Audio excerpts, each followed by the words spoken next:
Okay, welcome to Bhakti Sanga Japa conference call. Thank you all so much for joining us and giving us your very valuable association.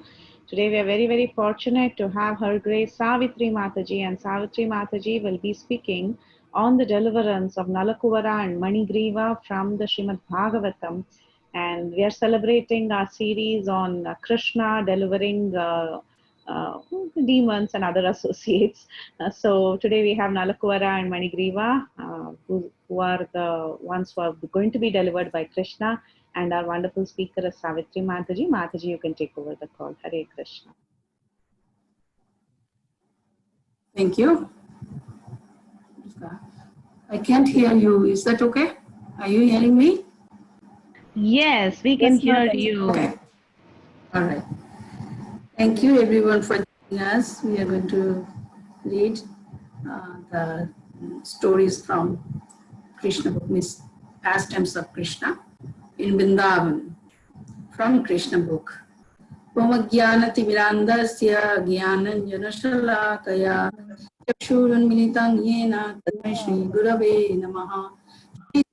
Manobhishtam sthapitam yena bhutale swayam rupa kada mahyam dadati swapadantikam mandeham Shri Guru Shri Yuta padakamalam Shri Gurun Vaishnavamscha Shri Rupam Sagrajatam Sagana Raghunatham Vitam Tam Sajivam Sadvaitam Savadutam Parijana Sahitam Shri Krishna Chaitanya Devam Shri Radha Krishna Padan Sagana Lalita Shri Vishakha Nidamshana He Krishna Karuna Sindhu Dina Bandhu Jagatpate Gopesha Gopika Kanta Shri Radha Kanta Namastate Tapta Kanchana Gaurangi Shri Radhe Vrindavaneshwari Vrishabhanu Sute Devi Pranamami Panchakalpatarubhyascha kripa sindhuvaiva cha patitanam pavanebhyo vaishnavebhyo namo namo Shri Krishna Chaitanya Prabhu Nityananda Shri Advaita Gadadhara Shri Vasadi Gaur Bhakta Vrinda Hare Krishna Krishna Krishna Hare Hare Hare Ram Ram Ram Hare Namo Vishnu Padaya Krishna Prishthaya Patalakshmi Bhakti Charu Samanthanami Snigdha Cheta Sumparnita Bhakti Chalasapati Vishnu Padaya Krishna Prishthaya Patalakshmi Samanthanami Namaste Saraswati Devi Pachani Vishweshwara Om Namo Bhagavate Vasudevaya Om Namo Bhagavate Vasudevaya Om Namo Bhagavate Vasudevaya. We are now reading from the book, Krishna book, wonderful book, and Vrindavan pastime. It is chapter 10, the deliverance of Nalakuvara and Manigriva. So first I'm reading the story, the narration, or the pastime, and then we'll discuss a little bit. The story of the cursing of Nalakuvara and Manigriva and their deliverance by Krishna under the all blissful desire of the great sage Narada is here described. The two great demigods, Nalakuvara and Manigriva, were sons of the treasurer of the demigods, Kuvera, who was a great devotee of Lord Shiva. By the grace of Lord Shiva, Kuvera's material opulences had no limit, as a rich man's sons often become addicted to wine and women. So these two sons of Kuvera were also addicted to wine and sex. Once these two demigods, desiring to enjoy, entered the garden of Lord Shiva in the province of Kailasha on the bank of the Mandakini Ganges. There they drank much and engaged in hearing the sweet singing of the beautiful women who accompanied them in that garden of fragrant flowers. In an intoxicated condition, the two demigods entered the water of the Ganges, which was filled with lotus flowers, and there they began to enjoy the company of the young girls, exactly as a male elephant enjoys female elephants within the water. Here, little discussion we can do, like, two sons of Kuber, the treasurer of the demigod, Manigriva and Nalakuvara, they were the devotees of Lord Shiva. And so they went to the Shiva's place, and they entered into the garden, the garden of fragrant flowers, and they enjoyed that place. See that the Vaishnavas' attitude is different, to serve, not to enjoy. Here we see contrast. Lord Shiva's devotees or followers also do not follow Lord Shiva's attitude or devotion to Krishna. And as the rich man's sons often become addicted to wine and women, so these two sons were also addicted to wine and sex. Once the two demigods, desiring to enjoy, entered the garden of the Lord Shiva. So contrast, right? In the province of Kailash. So this is really very contrast. The devotees of Krishna, Vaishnavas, have totally opposite attitude. And on the bank of Mandakini Ganges, there they drank much and engaged in hearing the sweet singing of the beautiful women. It is also so different, We take bath in Ganges to purify ourselves, right? We go to Ganges and take bath with the desire to have pure devotion for Krishna, for pure bhakti, and our impurities, anarthas, and sins and karmas are the impediment.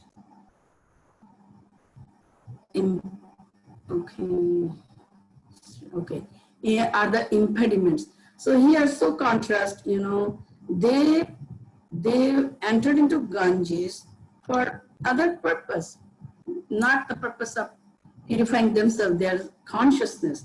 Rather, they entered into Ganga with their wives, and later we'll see they were all naked. Totally contrast things, right?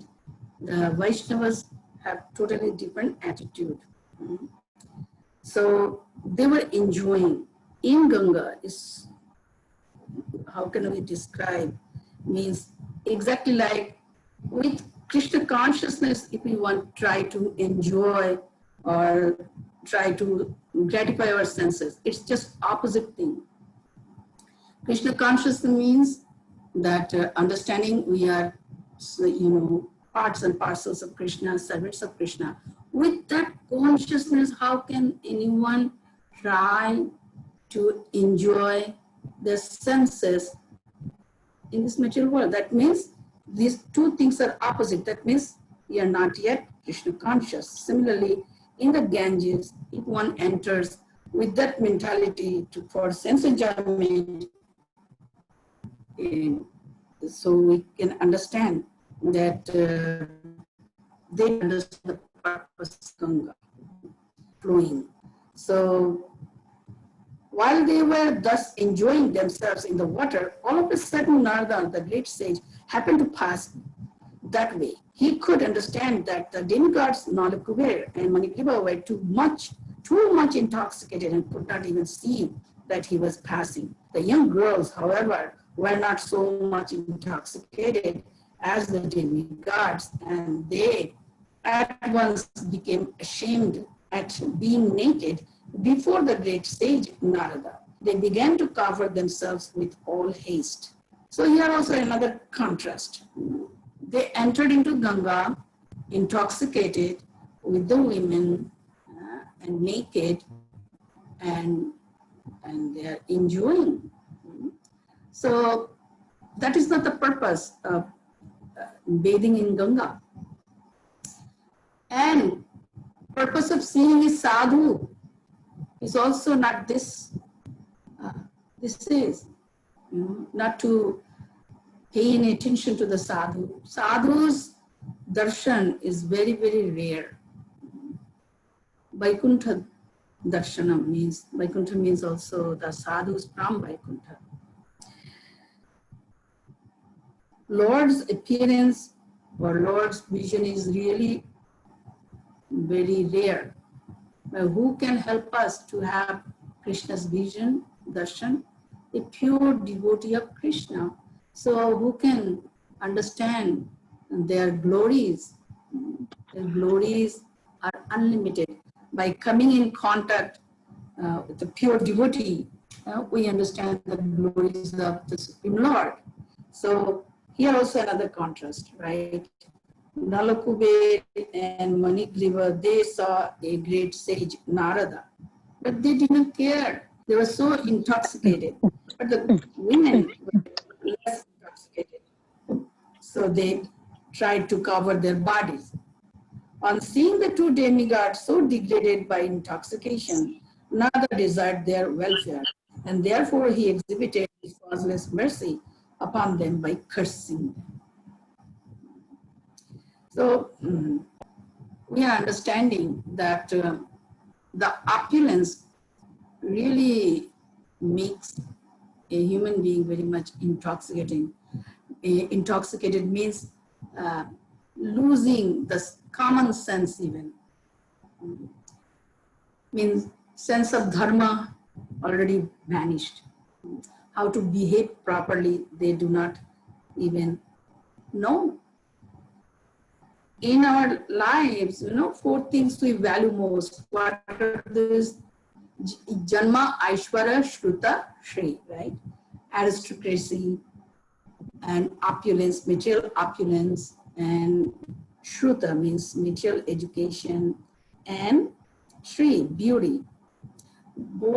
These 4 items we desire most, but these items are actually curse for the human being. Poverty, on the other hand, poverty is very undesirable, but poverty also helps us to develop good character, actually. We discussed that. Poverty itself is not so blessings, but it can help us. Opulence, generally, the mutual opulence, mutual education, mutual beauty, bodily beauty, physical beauty, and great lineage, being born in a very great family. These things cause so much intoxication in the consciousness that a person cannot judge what is proper behavior and what is not. The consciousness is totally absorbed in sense enjoyment, which is detrimental for our Krishna consciousness. So now, Narada Muni, by seeing such degraded situation of the 2 sons of Nalakuvara, so 2 sons of Kuber, namely Nalakuvara and Manigriva, he, out of compassion, conceived of a curse. A curse, it was a curse in the guise of blessings. How? That point we are going to now hear. Because the great sage was compassionate upon them, he wanted to finish their false enjoyment of intoxication and association with young girls, and wanted them to see Lord Krishna face to face. He conceived of cursing them as follows. He said that the attraction for material enjoyment is due to an increase of the mode of passion. A person in the material world, when favored by the material opulence of riches, generally becomes addicted to three things. What are those? Intoxication, sex, and gambling. Materially opulent men, being puffed up with the accumulation of wealth, also become so merciless that they indulge in killing animals by opening slaughterhouses. And they think that they themselves will never die. You know? Yes, the rich people not only support the slaughterhouses, but also take great pleasure hunting the animals, right? It's called what? The game, right? But it's called sports, right? Sports or game. It's also one kind of sport, or so, if I'm not wrong. People love to go to hunting animals. They take pleasure just for fun killing the animals because they have the money, they have the power, like that. You know, in America, you know, even Walmart or some, you know, malls, you know, they sell rifles and other things, how to, you know, how to kill an animal, how to camouflage themselves with that kind of dress. Also fishing. Fishing also a very cruelty, you know, to kill the fish with the bait. You know. These things are very much sinful activities, and people, they take pleasure because of their opulence. They have means, they have their, can you say, that kind of mentality. So they indulge themselves in killing animals, fishing, hunting. These are all very sinful activities. And they think that they themselves will never die. Such foolish persons, forgetting the laws of nature, become overly infatuated with the body. They forget that the material body, even though very much advanced in civilization, up to the position of the demigods, will finally turn into ashes or stool. And while one is living, whatever the external condition of the body may be, within there is only stool, various kinds of bones. So here also one important point, right? The puffed up, very arrogant and very, you know, who is very much, you know, in false ego, he doesn't see his future body. As long as the soul is there in the body, body is alive. As soon as the body dies, we discard the body. We do not keep the body. Either we burn, it turns into ashes, or if you bury, the worms will eat and it will become stool. If you throw in the jungle, animals will eat and it will become again stool, right? If you throw in the river or ocean, again, aquatics, animals, fish will eat and it will turn into stool. This is the future. This is the ultimate condition of the body. Body, whose body is this actually? We must contemplate at this, about this. You know? We think this is my body. Actually, it's not. Ultimately, the body will be devoured by others. The fire is waiting for the body. The jackal, and dogs, worms, they're all waiting for the body, actually. The dogs are so expert in smelling a dead body, immediately it starts devouring the body. You know, many pictures we might have seen, you know, if the dead body is outside just rotting, no one is, no one is around, then dogs immediately come and start to devour it. Also vultures, also jackals, So with so many living entities have their right over this body actually. When the baby is born, mother thinks this is my baby, right? This body is mine. When that baby grows up, becomes a young man, marries, then wife thinks is mine. That body belongs to now the wife.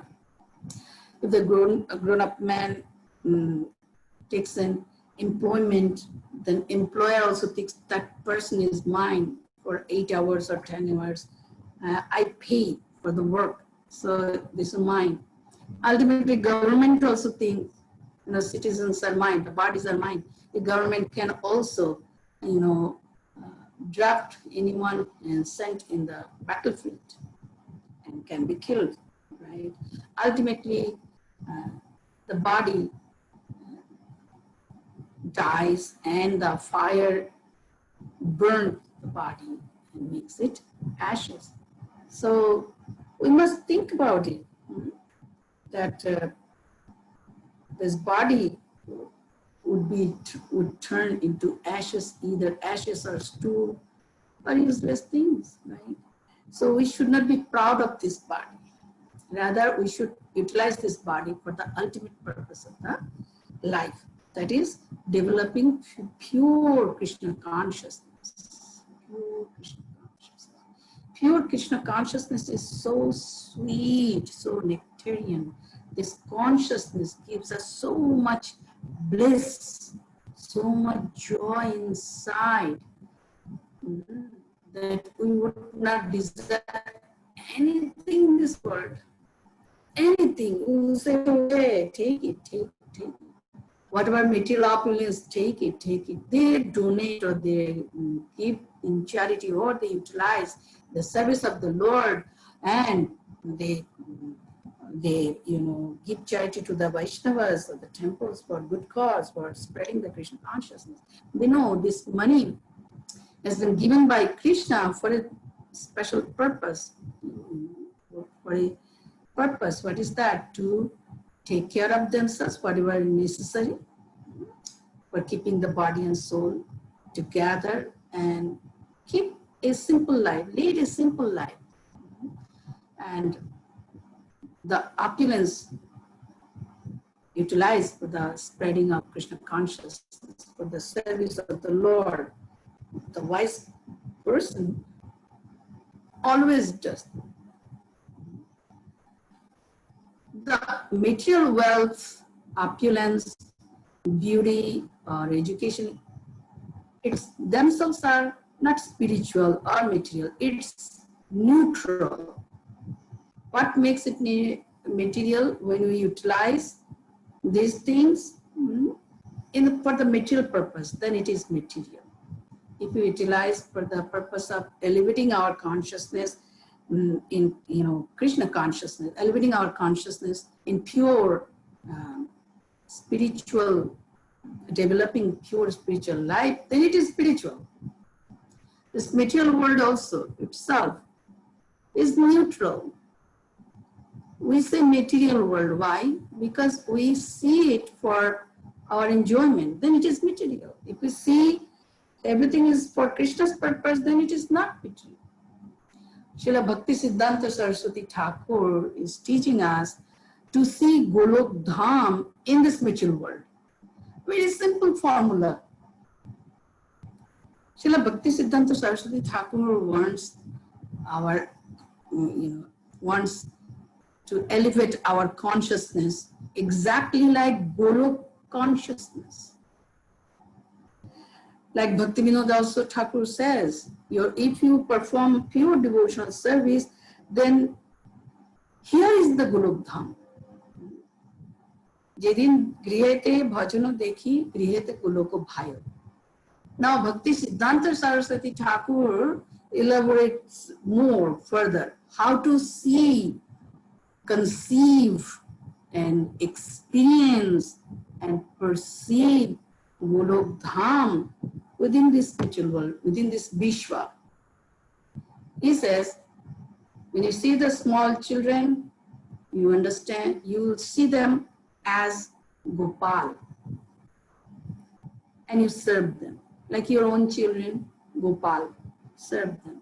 So your mind is, your consciousness is that you are seeing Gopal. They are small Gopal and you serve them.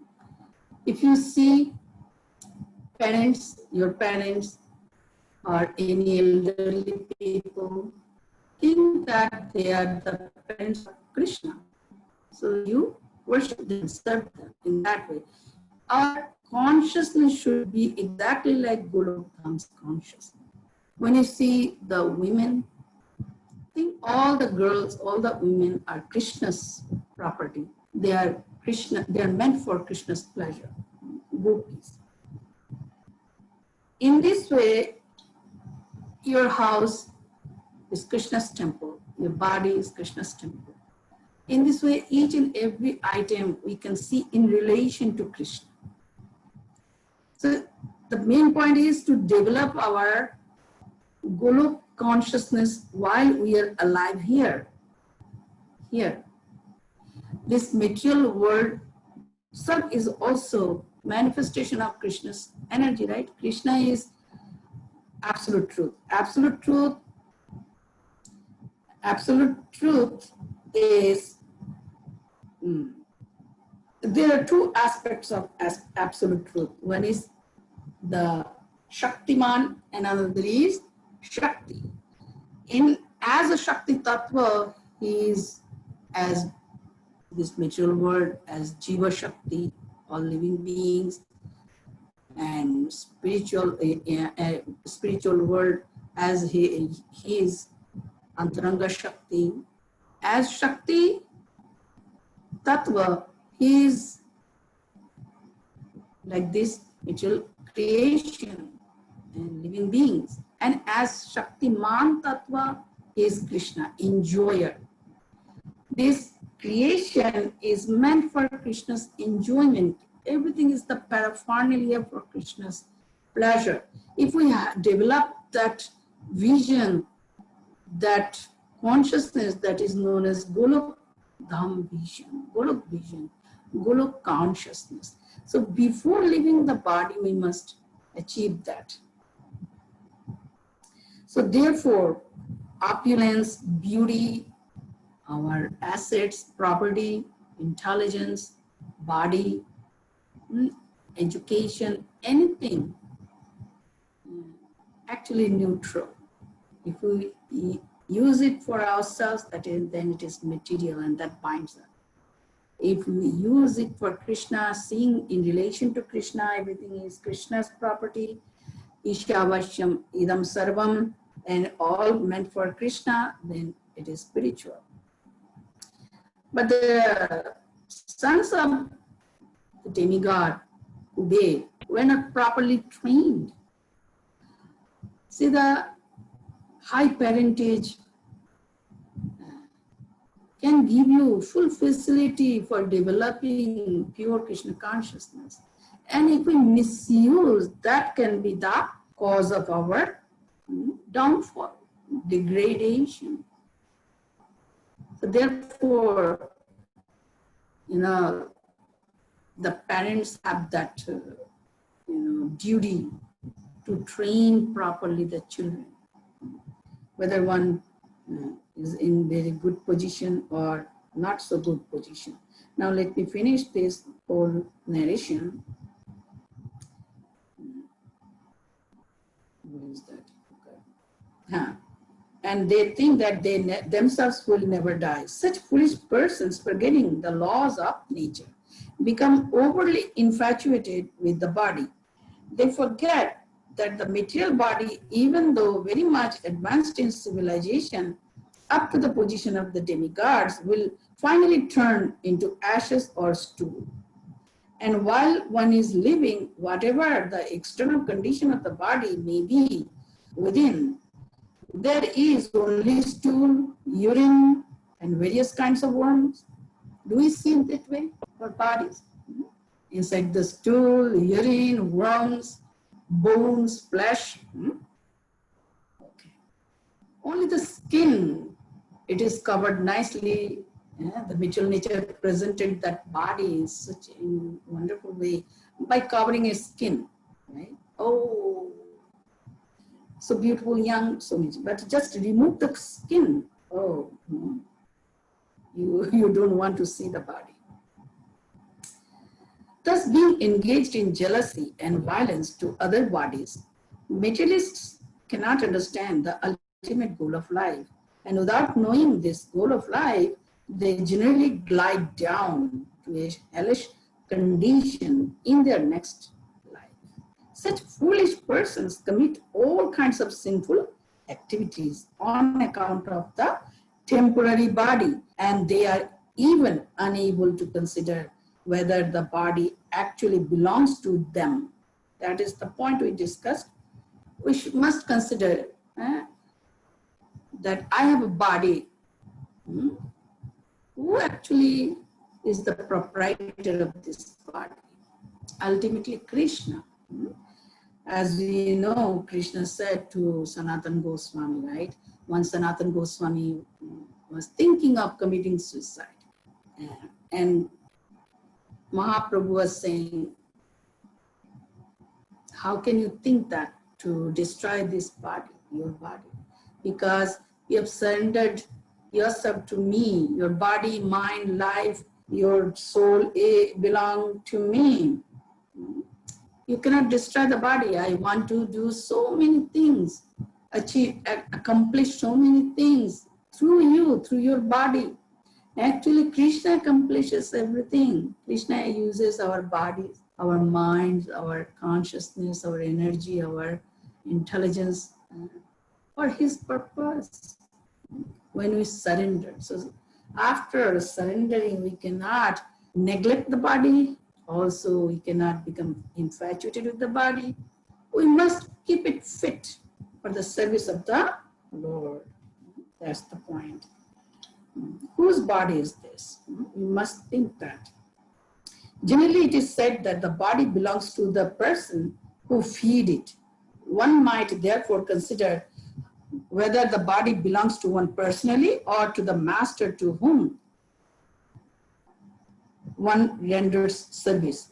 The master of slaves claim full rights to the bodies of the slaves because the master feeds the slave. It may be questioned whether the body belongs to the father, who is the seed-giving master of the body, or to the mother who develops the child's body in her womb.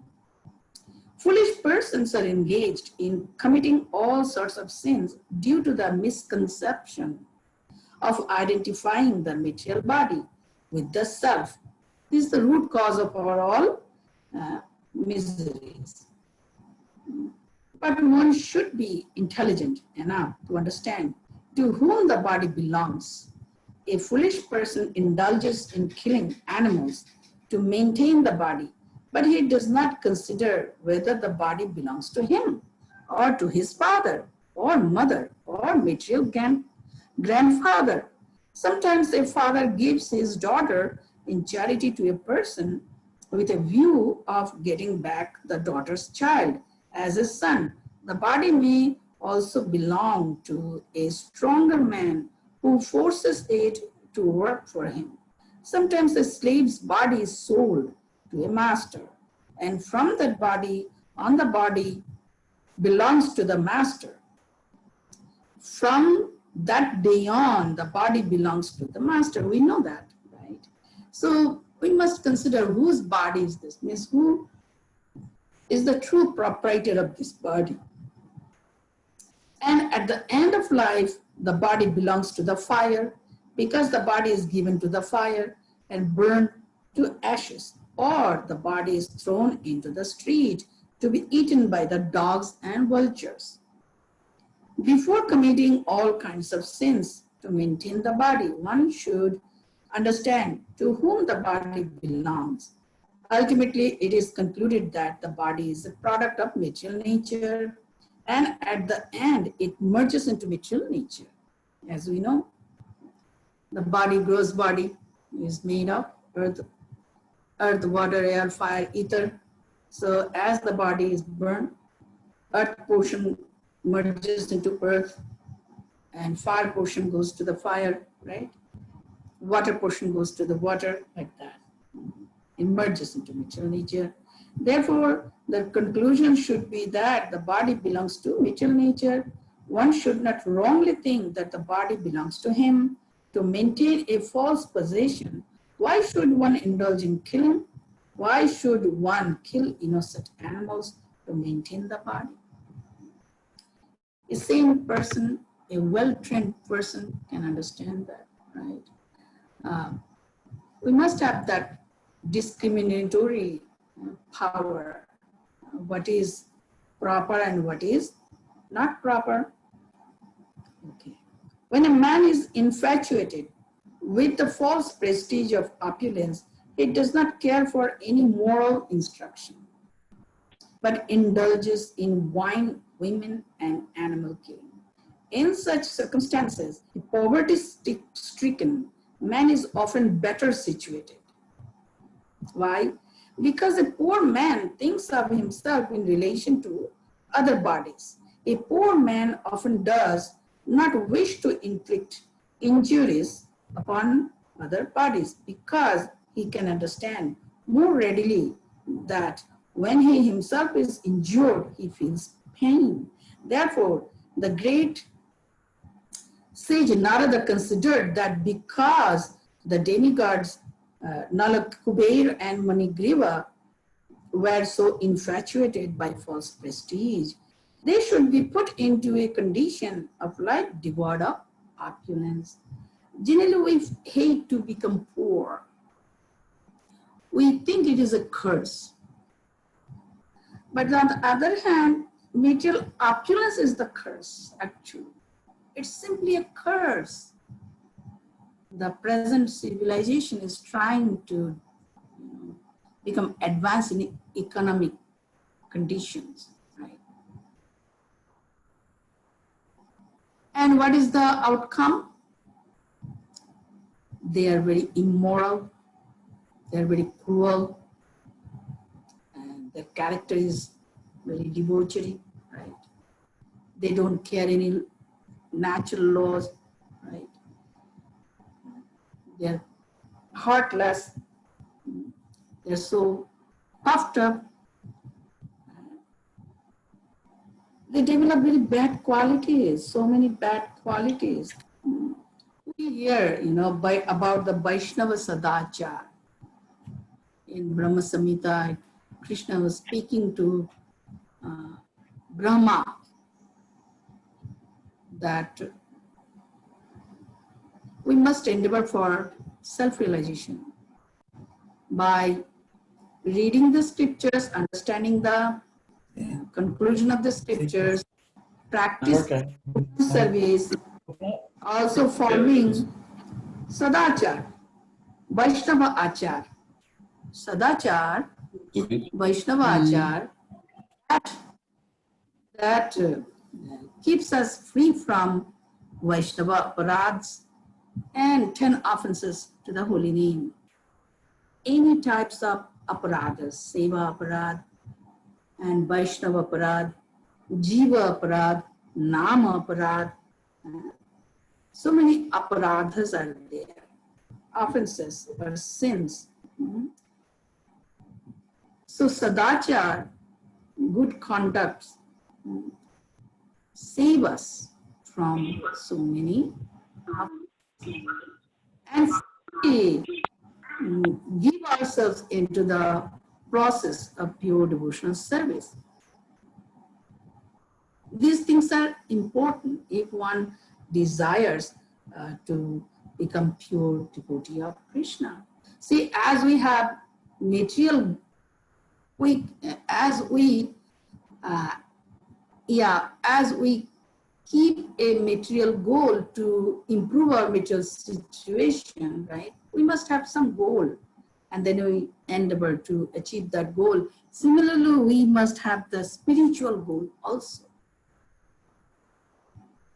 We must set a goal in the spiritual life also, we must have very cherished desire, spiritual desire, cherished spiritual desire to achieve.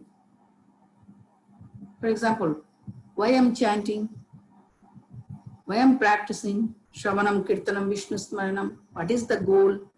You must think about it. And out of all, you must have at least one cherished desire that you really want to achieve it. For example, I want to achieve,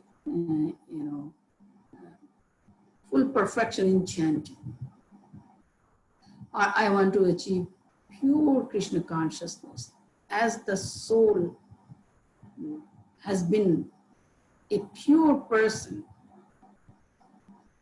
without any trace of contamination.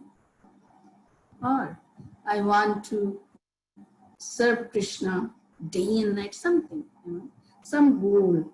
We must have cherished goal that you become so much absorbed at that very cherished spiritual goal. We must have in order to become elevated or to become advanced in our life. So for material life also, we must have, I want to become, highly educated person. Like that. I want to become a PhD or something. We set a goal, then we pursue that. So spiritual life also exactly like that. We have to have the goal. Now, everybody is trying to become very much financially independent. For what reason? For to become able to enjoy ourselves unlimitedly, because money is power. All goals are material, and those are simply degradation for the soul. Soul is suffering, soul is engaged here, soul simply suffering, going through the repeated cycle of birth and death. So poverty or poor condition can produce some good results. What kind of good result? Means Prabhupada is saying he becomes very much humble, tolerant, patient. Good things come out. The person is good, poor. Poverty is not itself is so glorious, but it can produce very good results. That's why the sadhus, they voluntarily keep themselves very poor condition. Brahmins means they must be poor. Whatever extra things they get in charity, they also give out. They keep minimum things in their possession. Brahmins, they voluntarily they do. Vaishnavas also, they voluntarily do. They keep their lifestyle very simple.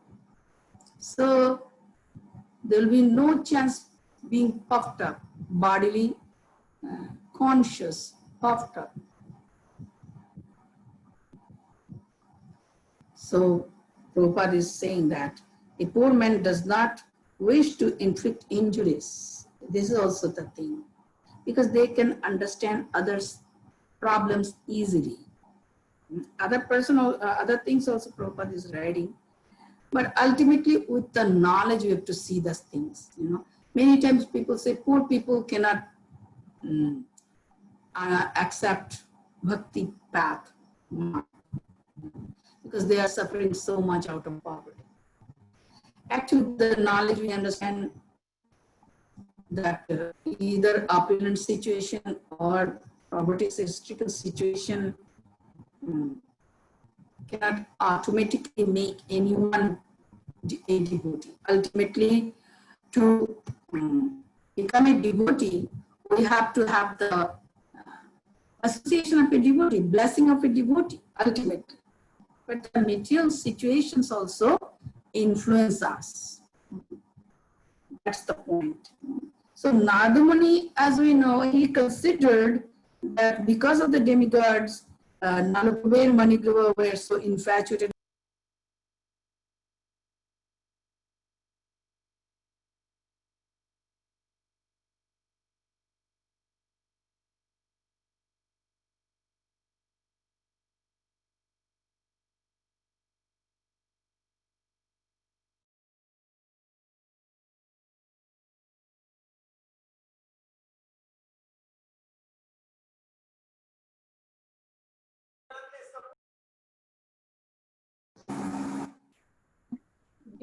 It's not working anymore.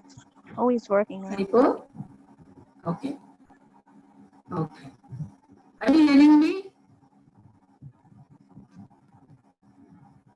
No? Okay. Okay. So Yes, Mataji. okay, thank you, thank you. So why he says that way? So he wanted them to be bereft of opulence. Why?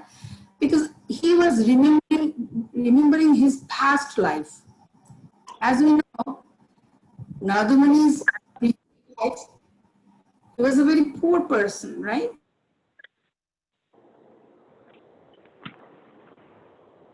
No, not working. Oh.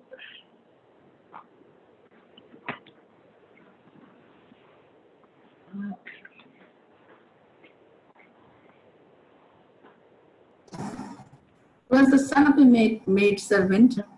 He was the son of a maid servant in his previous life, right? And he was very much poor.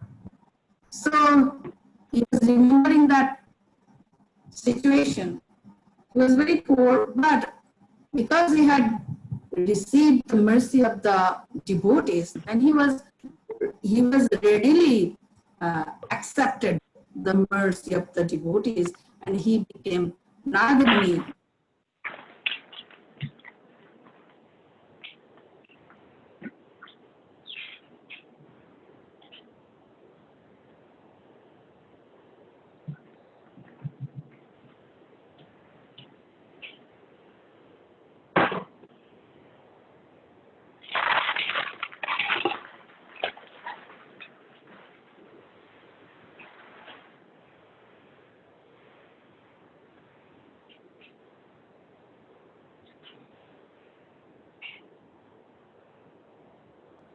Yes, Mataji. Hare Krishna.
More and more.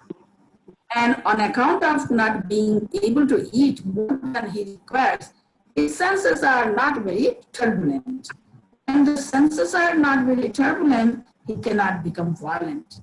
Another advantage of poverty is that the saintly person can easily enter a poor man's house, and thus the poor man can take advantage of the saintly person's association.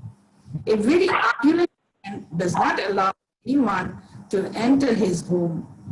Therefore, the saintly person cannot enter. According to the Vedic system, a saintly person takes the position of a mendicant.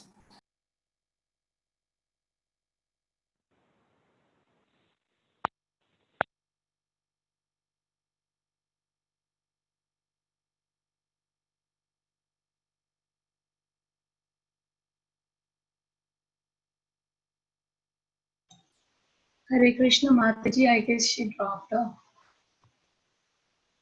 Yeah, Mataji, she's getting dropped on and off, so we'll just wait for a few minutes for her to get back. Okay.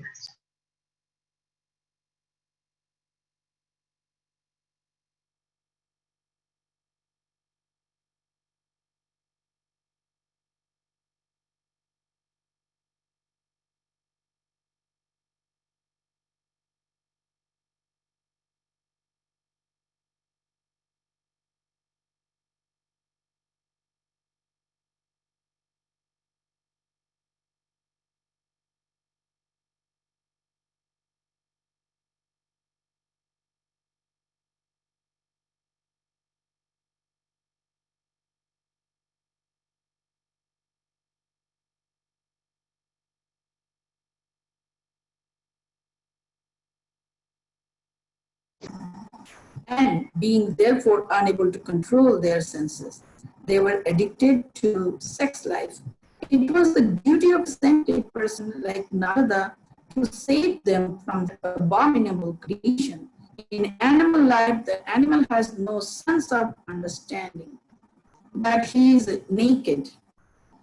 But Kubera was the treasurer of the demigods, a very responsible man, and Nalakuvara and Manigriva were two of his sons, and yet they became so animalistic and irresponsible that they could not understand due to intoxication that they were naked.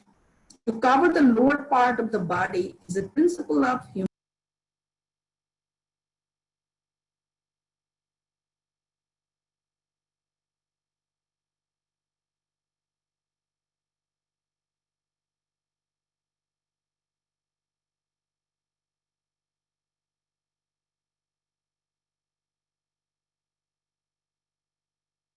Living entities or trees.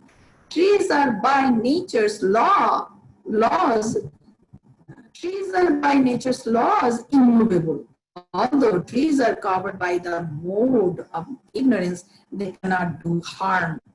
The great sage Narada thought it fitting that, although the brothers would be punished to become trees, by his mercy, they would continue to keep their memory and be able to know why they were being punished. After changing the body, a living entity generally forgets his previous life.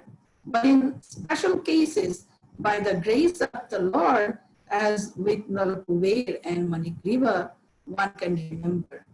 Sage Narada therefore contemplated that the two demigods should remain for 100 years in the time of the demigods. In the time of demigods, in the form of trees, and after that they would be fortunate enough to see the Supreme Lord, Supreme Personality of Godhead face to face by his causeless mercy.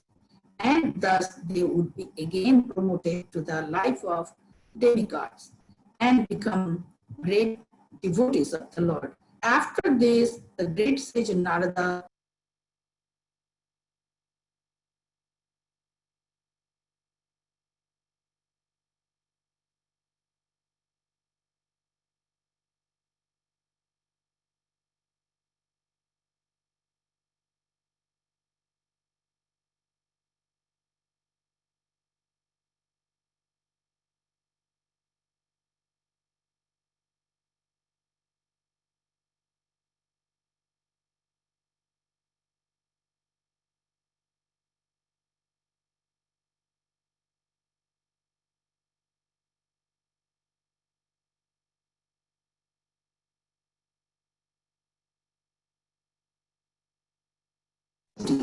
and that the trees standing before him as twin Arjuna were actually the sons of Kubera.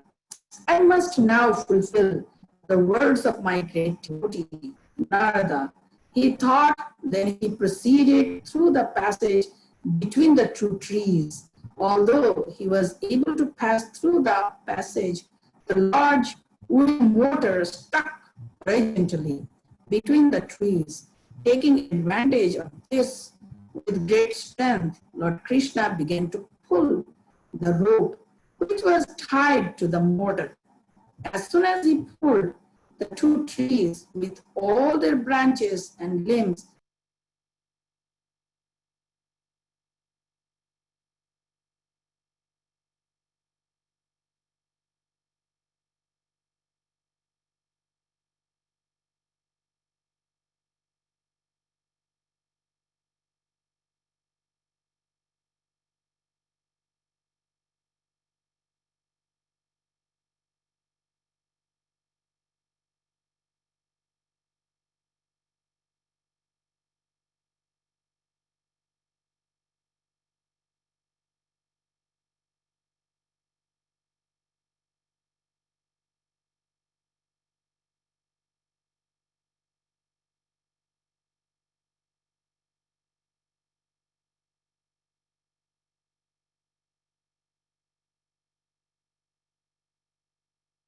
and sometimes unmanifest.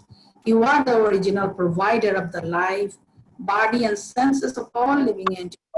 You are the eternal God, Lord Vishnu, who is all pervading, the imperishable controller of everything. And you are eternal time. You are the original source of the cosmic manifestation, which is acting under the spell of the three modes of natural nature: goodness, passion, and ignorance. You are living as the super soul, all the multiforms of living entities, and you know very well what is going on within their bodies and minds. Therefore, you are the supreme director of all activities of all living entities. But although you are in the midst of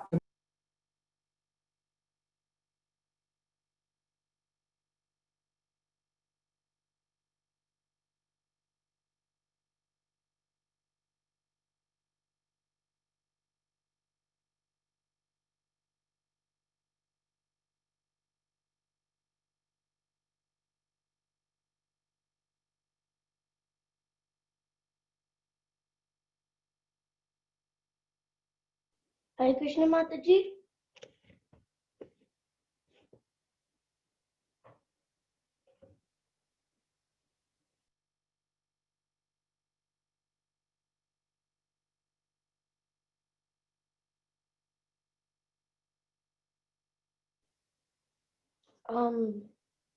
Hare Krishna Mataji.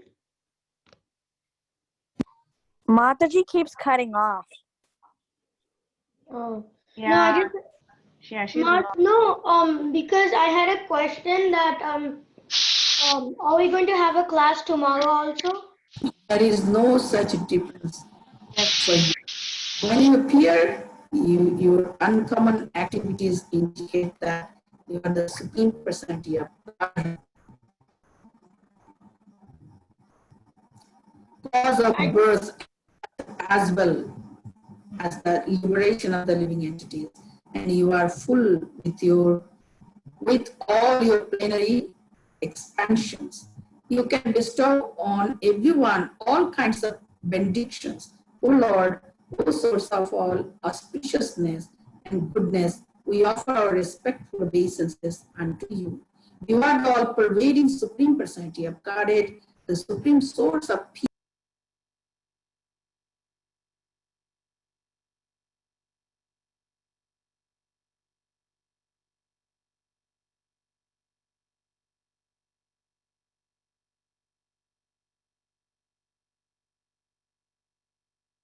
Yeah, we will have a class tomorrow. Yeah. By their grace, have we been able to see you personally? We therefore pray that we may always be engaged in your transcendental loving service by speaking only about your glories and hearing about your transcendental activities. May our hands and other limbs be engaged in your service and our minds always be concentrated at your lotus feet, and our heads always bowed down before the all-pervading universal form of your lordship. When the demigods Nalakuvara and Manigriva finished their prayers, the child Lord Krishna, the master of the proprietor of Gokula,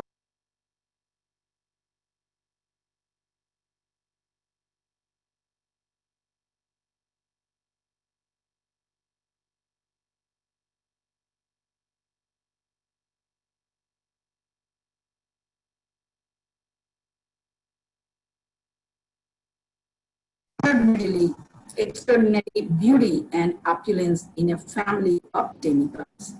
He has saved you from gliding down into the lowest condition of hellish life. All these facts are already known to me. You are very fortunate because not only were you cursed by him, but you had the great opportunity to see him. If someone is able by chance to see face to face a great saintly person like Narada, who is always serene and merciful to everyone, then immediately that conditioned soul becomes liberated. This is exactly like being situated in the full light of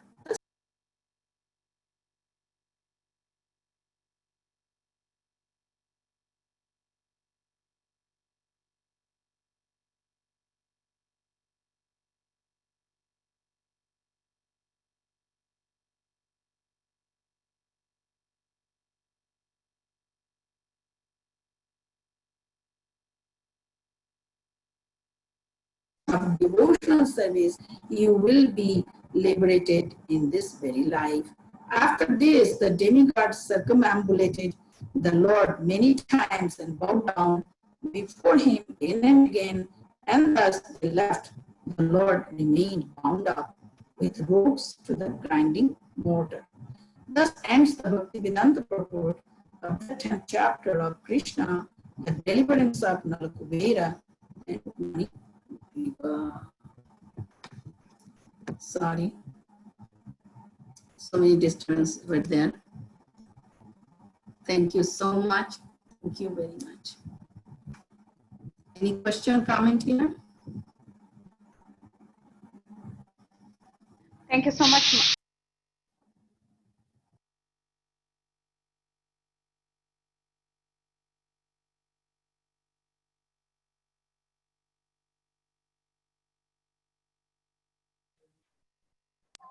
Thank you so much, Mataji, for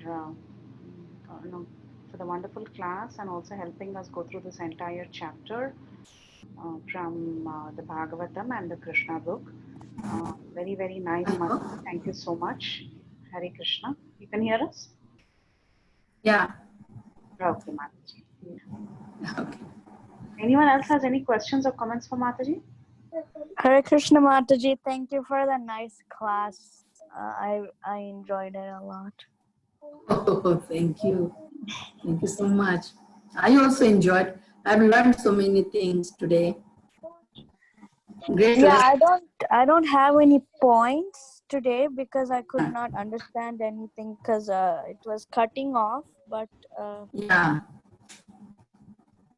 it was very nice class, Mataji. Thank you. Thank you so much. Yeah. Thank you, Mataji. Koti Koti Dandavat Pranam. Hare Krishna, Hare Bol, Srila Prabhupada. Please pray for us. Mataji, please play for all Bhakti Sanga Mataji. Tomorrow you are in Dham, Mataji. Hare Bol, Mataji. Pray for us.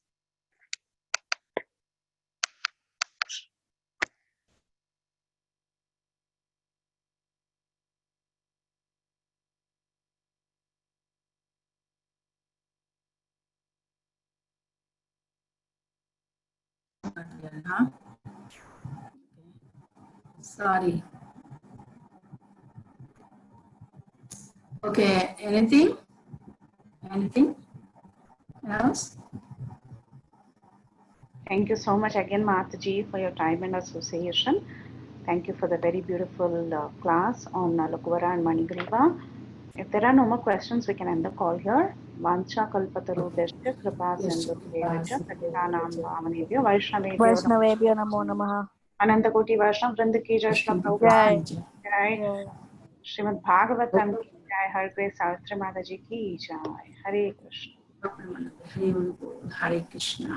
Thank you. Good night. Thank you Mata ji. Thank you, Mataji. Hare Krishna. Thank you, Mataji. Hare Dandavat Krishna.